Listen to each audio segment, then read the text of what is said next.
Ready to ditch the ATM fees and unlock a whole new world of online shopping with your DoorDash earnings? First, fire up your DasherDirect app. That's your key to accessing your virtual card once you're in. Look for the card tab, usually at the bottom of the screen. Tap it, and boom, there's your virtual card ready to roll.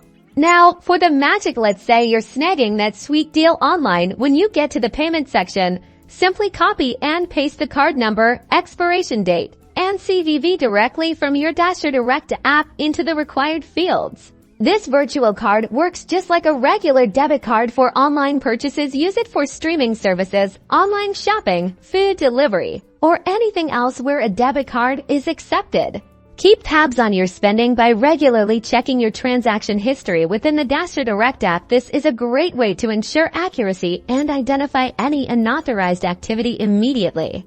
And that's it. You're now a DasherDirect virtual card pro, making secure online purchases with your DoorDash earnings without ever needing a physical card. Enjoy the freedom and convenience.